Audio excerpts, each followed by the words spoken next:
Hey, it's Rafael Krieger here, and this is my last day in Salta, Argentina. And I got a good one for you today. We're gonna explore the shadow work addiction, why this happens, and how you can break free from it. So, recently, I've been meeting with a lot of people in my mentorship who know a lot about psychology, shadow work, and they have been on this self development route for years. But instead of feeling accomplished, they never feel like it's enough.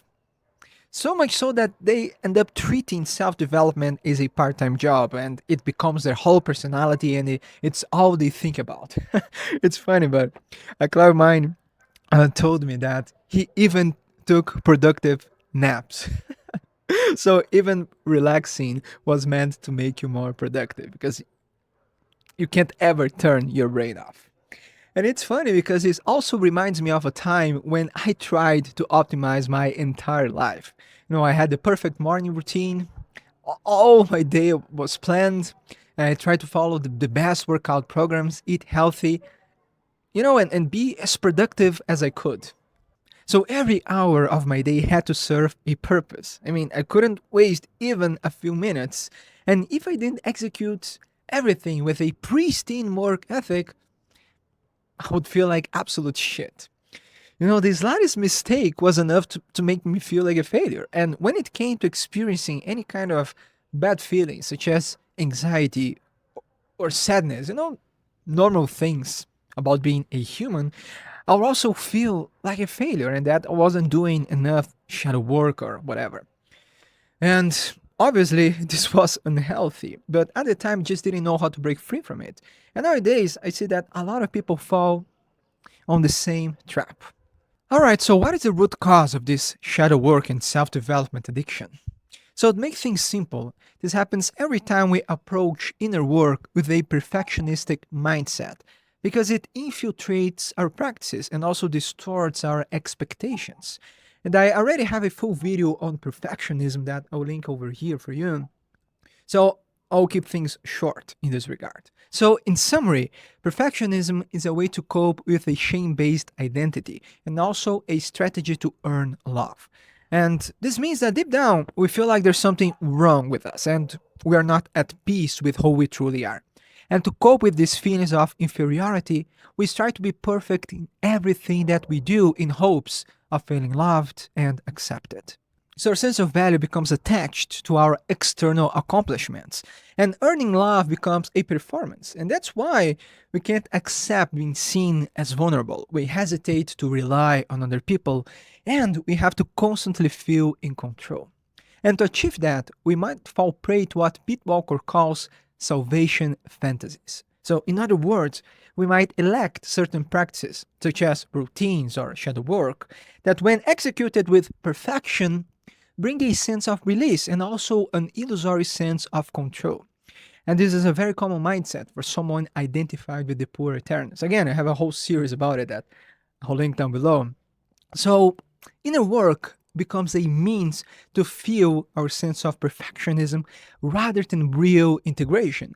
And some people even metaphorically wear their hours of self-development and shadow work is a badge of honor, boasting about how many books they've read or how many courses they've taken. However, we must understand that this desire to fix everything, feel completely healed, and become an individuation avatar is exactly what's causing problems. And this mindset also makes people make a very common mistake, which is believing that the shadow is only bad and negative. But the truth is that the shadow is neutral and it contains both positive and negative qualities.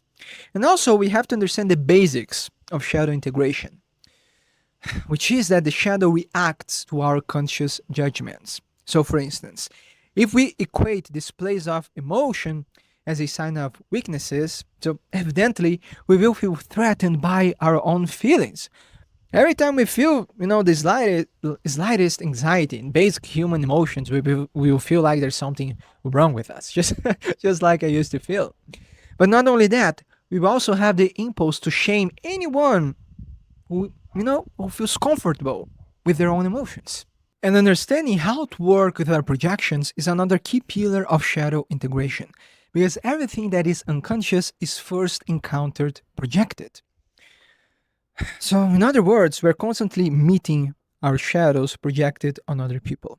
And Jung has an interesting quote, and it I can't remember exactly, but it's something like everything that irritates us can lead us to a better understanding of ourselves and also, integration. And the key here is learning how to spot overreactions because this is a key sign of complexes operating. Of course, certain behaviors shouldn't be accepted, and that's why I'm focusing on overreactions.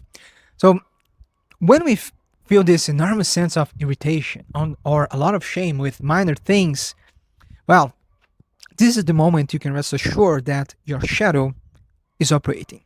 The feeling triggered.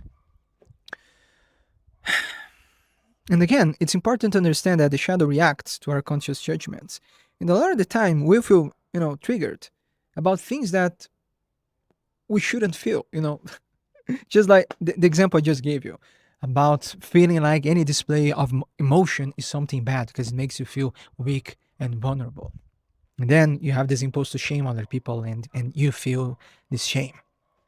That's why I had to transform how we see these parts in ourselves. And by doing that, that's when real integration occurs. Because, trying to be pretty and perfect all the time suffocates our authentic selves. We're, we're supposed to become more human. We're supposed to be real. So, coming back to the shadow work addiction, when we attach our sense of value to being productive, naturally we repress our ability to be present and simply enjoy life. Because we start thinking that having hobbies and being creative is a huge waste of time.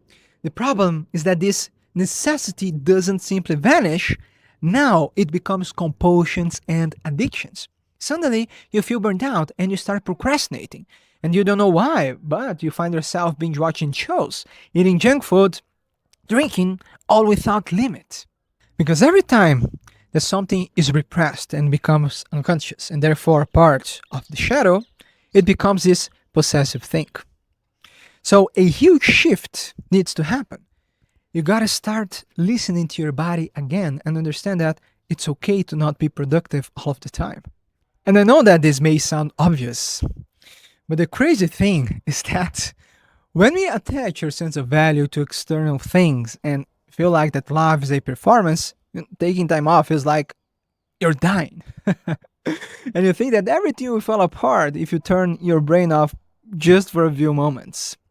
But again, you have to stop being motivated by maintaining a perfect image to receive validation and learn to do things from a place of inspiration.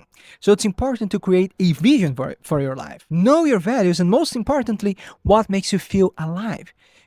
Instead of being driven by fear and what people might think, you can learn to do things from an authentic and self-loving place.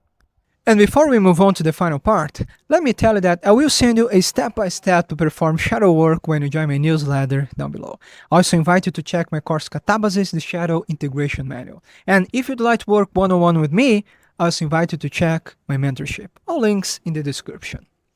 So getting back, self-love is an interesting paradox because I think most people mistakenly assume that loving yourself is simply accepting your current conditions and doing absolutely nothing to change. And it's very static. But what if I am on a path of self-destruction?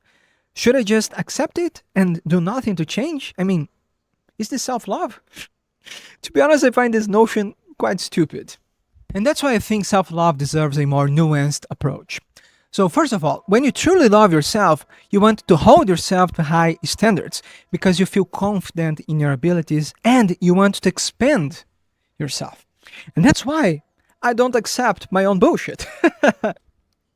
So if I spend the whole day watching Netflix and eating pint after pint of ice cream, I don't see how that's, I'm not loving myself doing that, but just allow myself, to pig out. I mean, every once in a while, of course, this is okay. But if this is your life, you're not loving yourself. You're just self-destructing. And that's why I demand a lot, of myself. I want to be in a good shape for me and also for my wife. I want to be as creative and as productive as I can, because that's when I feel truly alive. I'm when I'm delivering these messages, when I'm showing up for my clients. I feel alive when I'm honing my craft, when I'm sharing my gifts with the world, and when I'm being creative. That's when I feel I'm truly loving myself. And this is what true shadow integration looks like, because it involves giving life to what was repressed. It's very practical. It involves action and giving your time, it involves commitment, discipline. So, in other words, you are integrating your shadow and loving yourself exactly when you are expressing your talents. You are being the best you can be, when you are taking care of yourself, and you are on your authentic path. But I also said that self love is an interesting paradox. So, of course, we need to learn how to balance our pursuits with knowing when to give ourselves time to relax and do things just because we enjoy them with no hidden agenda. And to me, this always involves my hobbies, especially music. Because, when I'm playing my guitar and when I'm singing, I'm not doing this to impress anyone, or because I'm trying to be productive and it has this ultimate, purpose. No, I'm doing this because I love it. That's it. No, there's no other purpose rather than enjoying and being creative and being in the moment. So you see, shadow integration is kind of a dance and it requires movement. And this leads us to my final point, because a last factor that make people addicted to shadow work is avoiding making practical changes in their lives. So rather than making a decision and taking action, they always had to read just one more book. They had to watch just one more video. I mean, if you are watching my videos, that's fine. But the truth is that to integrate the shadow, you need to take action. You gotta make your own mistakes and you gotta fully engage with life. So nothing happens when we are stuck in our heads, and inner work is only truly embodied when insights are made concrete. And if you'd like to learn more about how to end perfectionism, you can watch this video next.